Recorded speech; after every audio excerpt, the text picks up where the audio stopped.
আচ্ছা, মানুষ না খেয়ে কতদিন বাঁচতে পারেন? 1 মাস, খুব বেশি হলে 2 মাস। আর জলও যদি বাদ যায়, মেডিকেল সায়েন্স বলছে লিকুইড বাদ দিলে খুব জোর 7 থেকে 10 দিন, ব্যাস। কিন্তু যদি বলি একজন মানুষ টানা 16 বছর কোনো খাবার বা 1 ফোঁটা জল ছাড়াই বেঁচে আছেন, ভাবছেন তো এও আবার হয় নাকি? কিন্তু এমনই দাবি করেছেন ইথিওপিয়ার 26 বছরের তরুণী মুলওয়ার্ক আম্বাও। মুলুর দাবি, 10 বছর বয়সে একদিন স্কুলে যাওয়ার আগে তার মা তাকে জোর করে লাল মসুরের ডাল দিয়ে ব্রেকফাস্ট খাওয়ান। এরপর থেকেই হঠাৎ তার খিদে তৃষ্ণা পুরোপুরি চলে যায়। সেদিনের পর থেকে আর কখনো খাবার বা জল কিছুই খাবার প্রয়োজন অনুভব করেননি মুলু। তবে জানলে অবাক হবেন, তিনি আজ বিবাহিত এবং 1 সন্তানের মা। পরিবারের জন্য নিয়মিত রান্নাও করেন, কিন্তু নিজে সেই খাবার চেখেও পর্যন্ত দেখেন না। স্থানীয় মানুষ থেকে শুরু করে ইউটিউবাররাও কয়েকদিন ধরে তাকে পর্যবেক্ষণ করছেন।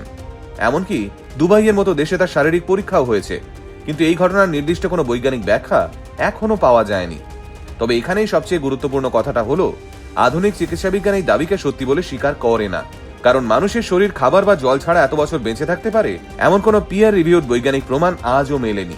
অনেক বিশেষজ্ঞের মতে এই ঘটনা নিয়ে আরো দীর্ঘমেয়াদী এবং স্বাধীন গবেষণার প্রয়োজন। তাই এই গল্প যতই আপনাকে অবাক করুক, এটাকে অনুসরণ করার চেষ্টা একদমই করবেন না। কিন্তু বিজ্ঞান ভিত্তিক প্রমাণ না পাওয়া পর্যন্ত এটা কেবলমাত্র রহস্যময় দাবি হয়েই থেকে যাবে।